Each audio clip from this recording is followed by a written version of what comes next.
Hi, you're watching Reddit Confessions, and this story doesn't start with a lie. It starts with a lawyer. Her lawyer called me before she did. No warning, no argument, no tears. Just a scheduled phone call from a man named Curtis who sounded like he could charge $700 an hour to blink. Mr. Calhoun, he said, I represent your wife, Rowan Calhoun.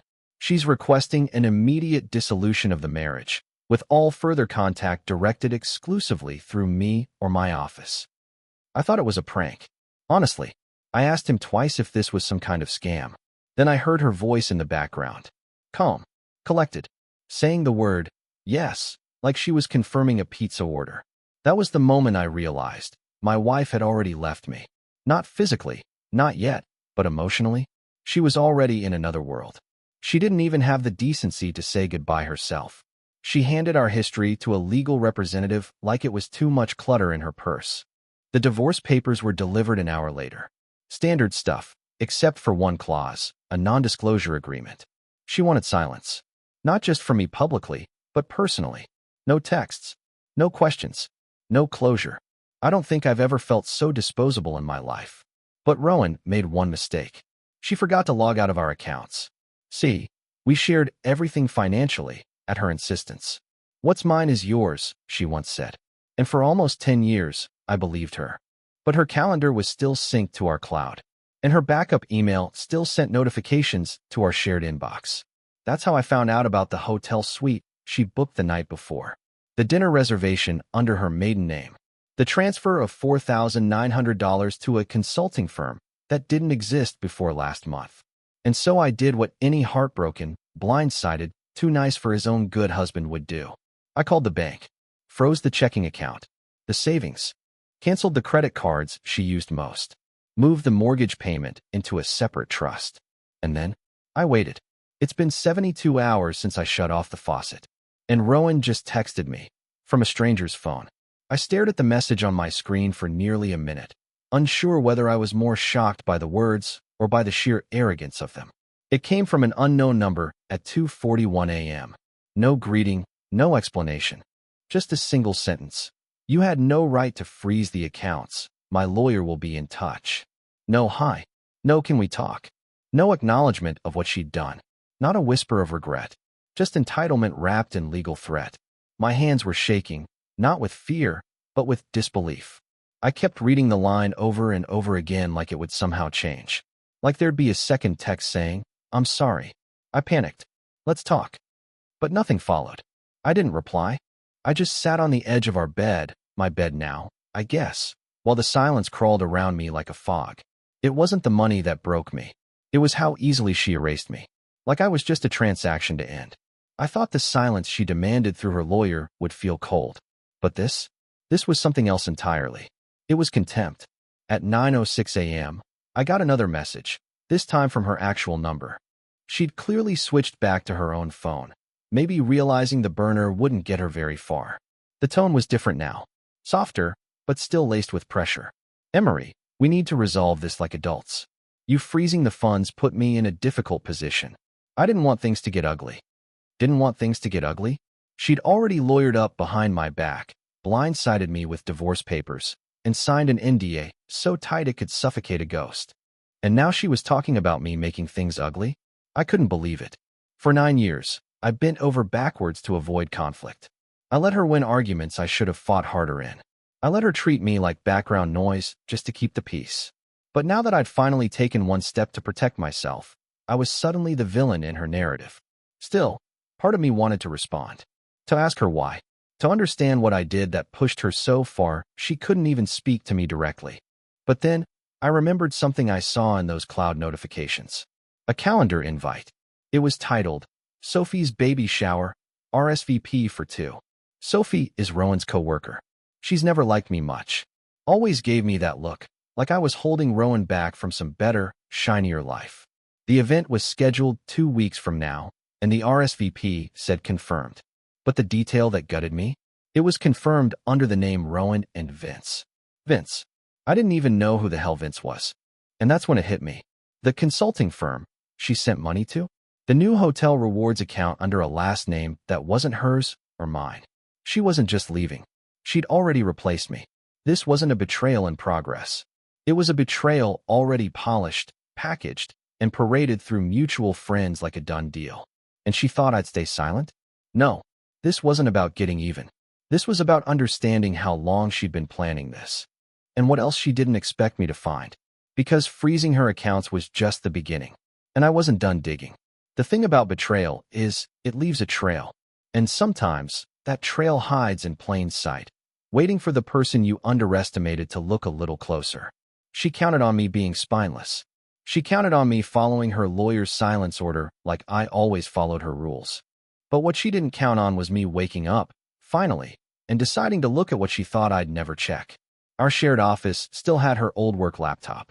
She hadn't taken it with her when she left because, in her words, it was too slow and depressing. But I remembered something. I used to help her back up her files every few months onto a small external drive.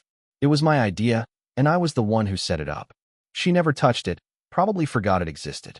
I found the drive behind a stack of binders, buried like it was guilty. Plugging it in felt like crossing a line I never thought I'd approach. I told myself I was doing it for answers, not revenge. But honestly, I just wanted the truth. My marriage ended with a voicemail from her lawyer. I needed more than that. The folders were still there. Named things like Q3 reports, Rowan resume, vacation pics. I opened the most recent one. It was labeled Personal 2024. Inside, screenshots. A whole album of them. One of them showed a message thread with someone named Vince. The texts weren't just flirty.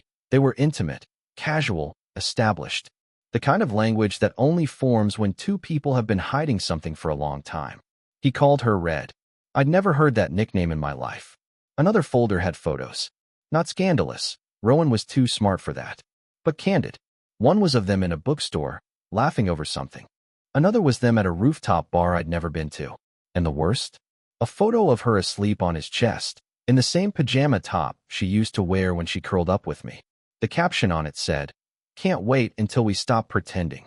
I sat there, staring at that one photo, and felt the slow, sharp pull of reality cutting through every delusion I had left. She hadn't just moved on. She'd rehearsed her exit. Carefully, softly, like peeling off a sticker so no one sees the mark it left behind. And she thought I'd never look here. That I'd keep washing her mug, keep checking the mail, keep being the quiet man who never makes a scene. But the man she left behind wasn't the one snooping through her hard drive. That man was gone. I didn't cry. I didn't scream. I didn't even call her. Instead, I printed 3 photos. Just 3. I slid them into an envelope with no return address, walked to the corner mailbox, and dropped it in. Not for her. For her mother. I knew exactly what I was doing. It happened just after dusk. I wasn't expecting anyone. My phone had been silent all day, and for once, I welcomed the quiet. But then came a knock. Not the usual tap of a delivery driver or the awkward rhythm of a neighbor. This one was slow, deliberate, like someone was trying to give me time to prepare before I opened the door. But nothing could have prepared me for who stood there. It wasn't Rowan. It wasn't even her lawyer. It was her mother, Ellen. Let me be clear, I never had a great relationship with her. Ellen was the kind of woman who made you feel like a guest in your own house, even when she was just dropping off a birthday card. Passive-aggressive compliments, judgment disguised as just concern, and a disapproving stare that could cut glass. She'd always treated me like I was barely enough. Not rich enough, not driven enough, not charming enough. And yet there she was, standing on my porch, holding my envelope, with her lips pressed into a line so tight it looked painted on. "You sent this?" she asked, holding up the unsealed flap. I said nothing at first, but my eyes dropped to the envelope. I'd included no return name, no note. Just the photos.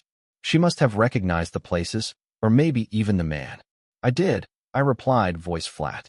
Ellen exhaled through her nose like someone trying not to scream. "You had no right." I laughed. I actually laughed. Not because it was funny, but because of course that was her reaction. Not shock at her daughter's betrayal, not sympathy for the man she blindsided, but anger that I'd exposed the truth to the wrong person. "No right," I said, stepping back from the door. "Funny. That's exactly what your daughter's lawyer said when he served me divorce papers and a silence clause."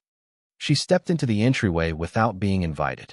Same old Ellen, never needing permission to do anything. But she didn't sit. She looked around like she hadn't been in this house in years, even though the last time she visited was for our anniversary dinner. The one Rowan bailed on halfway through, claiming a migraine. You need to understand, Ellen finally said, voice strained. Rowan's been confused. Confused people don't send lawyers, I shot back. Confused people talk.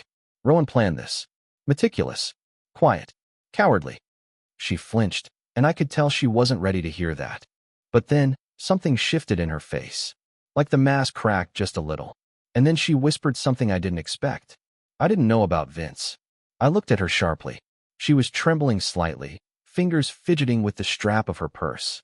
She told me she needed space. She said you were too soft, too unsure of yourself, that she felt like she was drowning in your comfort. Drowning in my comfort. That one hurt. I wanted to be her safe place. I thought I was. Ellen's voice dropped. But she didn't say she was seeing someone. I swear to you, Emery, if I had known. I cut her off. You'd have what? Talked her out of it? Or helped her write the vows for the next guy? That one landed. She stepped back, face pale. For once, Ellen had nothing to say. I didn't need an apology from her. I didn't even need her to take my side. But I needed someone, anyone, to look me in the eye and acknowledge that I wasn't crazy. That I hadn't imagined the distance, or the lies, or the look in Rowan's eyes that said, "You're not enough." Ellen walked out without another word. But before she reached the sidewalk, she turned back. She's not with him tonight, she said. She's staying at Sophie's. If you want answers, that's where you'll find her. And just like that, the next chapter wrote itself. Because I was done waiting for permission, I parked 2 houses down from Sophie's place. Not because I was trying to hide. I wasn't thinking that clearly. I just didn't want Rowan to see my car and vanish before I had a chance to what? Confront her? Beg? Scream? I didn't know. I just needed to look her in the eye and ask one question that had been rotting inside my chest since that voicemail from her lawyer. Why didn't you tell me the truth? Sophie's house was lit up. Music played faintly from inside, some indie acoustic thing Rowan used to play when we cooked dinner together. I crept closer, my feet crunching on the gravel of her driveway. The curtains weren't fully closed. I saw silhouettes, 2 women. One of them paced while the other stayed planted on the couch. Even from the outside, I knew the one pacing was Rowan. That's always what she did when she was nervous. She wore anxiety like perfume. I stopped at the edge of the porch, hidden in the darkness between the hedges. The window was cracked open slightly, just enough to let out her voice. I didn't think he'd actually freeze everything, she was saying, her tone sharp, panicked. Now I can't pay the Airbnb, and Vince is blowing up my phone. He doesn't understand that this takes time. Sophie replied, calm and cold. You're the one who said Emery would roll over like he always does. Rowan sighed loudly. I thought he would. He always has. He practically cried when I forgot our anniversary 2 years ago, and still brought me breakfast in bed the next morning. He doesn't fight. He folds. Yeah, Sophie said, and I could almost hear her pouring wine. Well, he didn't fold this time. Now what? Rowan didn't answer right away. Then, she said something that made my hands go numb. I just need to keep things quiet for a little longer. If he keeps digging, he might find out about Denver. Denver? I froze. My brain scrambled to connect the dots. Vince wasn't from Denver. Neither were any of our friends. And we hadn't been there in years. What was in Denver? I thought you said that was handled, Sophie said sharply. You told me that part of your life was dead and buried. I thought it was, Rowan whispered. But if he finds that email thread, it's over. Vince will walk, and I'll be left with nothing. I felt my heart shift in my chest. There were more lies? Another secret? Denver wasn't just a city, it was a code. A buried piece of her past I wasn't supposed to know about. And whatever it was, she was scared I'd find it. Suddenly, this wasn't just about betrayal. It was about what she'd hidden while sleeping beside me, while calling me babe, out of habit, while planning our future with a smile that never quite reached her eyes. I backed away slowly, rage and confusion crawling up my spine like static. I couldn't confront her. Not yet. Not without knowing what Denver meant. If she was this desperate to keep it hidden, it was worth finding. I needed leverage, or at least truth, something that belonged to me for once. I made it back to my car without making a sound. Sat behind the wheel in the dark, staring at the windshield like it was going to give me answers. I didn't have answers, but I had a new destination. And if Rowan thought freezing her accounts was the worst thing I'd do, She had no idea what was coming next. I didn't sleep that night. My body was exhausted, but my brain wouldn't shut off. Denver. If he finds the email thread, it's over. Those words played on repeat in my head like a song stuck on loop. I had no idea what was waiting for me in that city, but I knew one thing. It mattered more than Vince. More than the photos. More than the affair. This wasn't just about cheating anymore. It was about something she had buried and was terrified I'd uncover. By morning, I was on a flight. One-way ticket. No plan, no bags. Just my wallet, a half-dead phone, and a name I remembered from years ago, Ava Langley. Back when Rowan and I first started dating, she mentioned Ava a few times, an old roommate from her internship days in Denver. Said they had a falling out, never explained why. But I remember the way her voice changed when she said Ava's name. Like someone who accidentally touched something hot and didn't want to admit the burn. I found Ava on LinkedIn. She worked at a tiny nonprofit, still lived in Denver. I messaged her. No answer. I called the office and got a tired receptionist who said Ava wasn't in but agreed to leave a message. It felt like a dead end. But then, just as I was checking into a cheap motel outside the city, my phone buzzed. Unknown number. Meet me. 1 hour. Cafe Rialto. Don't bring anyone. I didn't hesitate. Cafe Rialto was quiet. Dim. The kind of place where people wore headphones and kept secrets. Ava was already there. She hadn't changed much, still had that sharp jawline and no-nonsense stare. She didn't smile when I sat down. "You're Emery," she said, like she was confirming a suspicion. "I figured you'd find me eventually." I told her I didn't even know what I was looking for. She laughed, but it wasn't friendly. "Of course you don't. That's how Rowan survives. She picks the ones who never ask." I froze. What happened in Denver? Ava leaned forward, pulled a USB drive from her coat pocket, and slid it across the table. She's smarter than people think. Erases the trail. But I kept a copy. For me. For the day she did to someone else what she did to me. I picked up the drive like it might bite me. "What is it?" "Emails," Ava said. "Photos. One recording.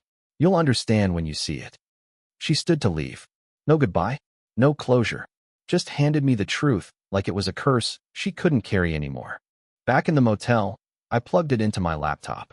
My hands were shaking so badly, I almost dropped the thing. The folder opened with a password.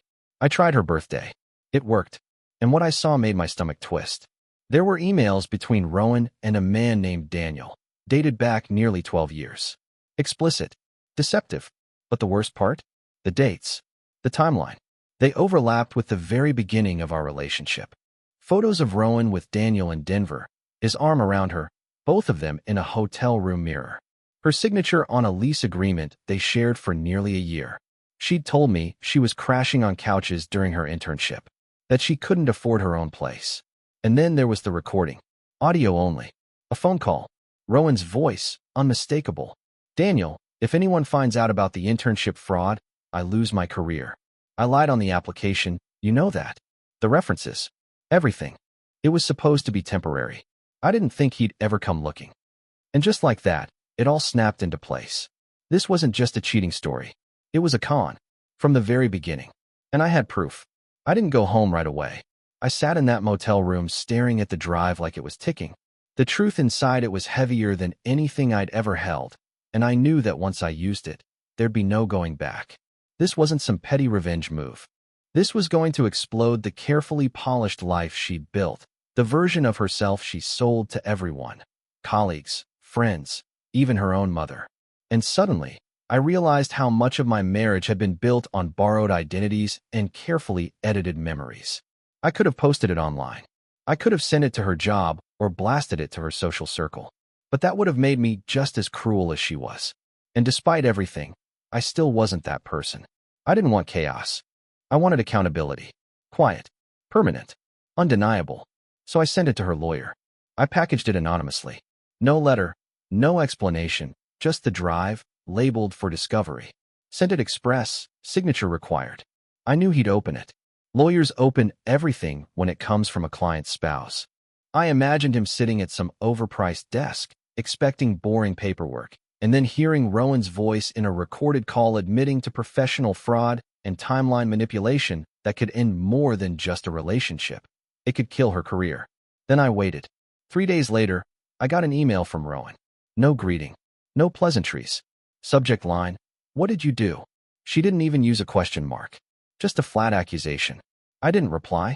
I wanted to see how long it would take before her mask cracked completely. For hours later, I got a call. I didn't answer. Then another. Then another from a number I didn't recognize. And finally, one from her mother. I let them all go to voicemail. That night, there was a knock at my door. It wasn't loud. It wasn't frantic. It was defeated. Rowan stood there in sweatpants and an old hoodie, one of mine, which I didn't even know she'd taken. Her face was pale, makeup smudged, hair pulled back like she hadn't slept in days. For once, she looked small. Human. "I didn't think you'd actually go that far," she whispered. I didn't say anything. I just stepped aside and let her in, not because she deserved it, but because I wanted to hear what lie she'd choose this time. She walked straight to the kitchen table, sat down, and looked at her hands. Her wedding ring was gone. She'd replaced it with nothing. "They're reviewing the file," she said. "My lawyer told me to prepare for a worst-case scenario." I nodded. "You mean the consequences of your actions?" Her eyes snapped up, flashing that familiar fire. But there was something else behind it now, fear. "You don't understand," she said. "That internship got me everything. If I lose my certification, I lose the firm. Everything I built." "No," I corrected her. "Everything you faked." She inhaled sharply, but didn't argue. And then she said something I didn't expect. "I was scared of you," she whispered. I laughed. "I couldn't help it." "Of me? Not like that," she said quickly. "I was scared you'd figure it out one day. That you'd look past the version of me I gave you and see the one I tried to bury. You always saw too much, Emery. And I didn't know how to love someone who actually noticed me. That would have meant something once. Not anymore." I stood up and walked to the counter where the final draft of the divorce agreement sat. I handed it to her. "No need for silence anymore," I said. "You broke that contract the moment you started lying. I'll sign, under one condition." She looked up, wary. "You leave with nothing." Rowan didn't speak. She just stared at the papers, and for the first time in our entire relationship, she didn't try to negotiate. She simply nodded. The pen felt heavier than it should have. I held it over the signature line, the silence stretching between us like a final goodbye. Rowan sat across from me, arms folded, expression blank. Maybe she thought I'd hesitate, that I'd do what I always did, pause, second guess, ask one last time if we could fix it.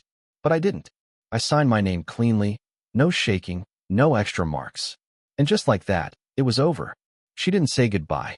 She just stood, grabbed her bag, and left the same way she exited the marriage, quietly, without explanation, without ownership. But this time, I didn't chase her. I didn't need to, because I finally understood something that had taken me years to learn. Losing her wasn't the tragedy. Keeping her would have been. The days after were strange. Quiet. But not the kind of silence she tried to force on me through her lawyer. This was mine. I could breathe again. I could walk around the house without bracing for tension. I donated her mug, the queen of everything, one I once scrubbed so carefully. I tossed the blanket she always said was hers. I even opened the windows, let the fresh air rush in like a full reset. And for the first time in years, I slept through the night. I started rebuilding in small ways. I reconnected with old friends I drifted from during the years I spent orbiting Rowan's moods. I took up photography again, something she always mocked as a hobby that didn't pay. I even visited my brother in Vermont, where the air felt honest, the conversations unfiltered. But more than anything, I gave myself permission to stop performing. I didn't need to be the perfect husband, or the quiet one, or the fool who kept waiting for her to come home in the right mood. I could just be messy, uncertain, healing. And somehow that was enough. As for Rowan, last I heard, her firm placed her on administrative leave pending documentation discrepancies. Her relationship with Vince didn't survive the financial freeze or the exposure. She moved out of state shortly after. The girl who demanded silence got swallowed by her own secrets. And me? I found peace. Not the dramatic kind you post about online. The quiet kind. The kind that sits with you on the porch at sunrise and doesn't need to say a word. So if you're watching this, and you're going through something that feels like the end, maybe it is. But maybe that's not such a bad thing. Sometimes the end is the best beginning you'll ever get. Now it's your turn. What's one historical event that changed the world because someone refused to stay silent? Let us know in the comments. You've been watching Reddit Confessions.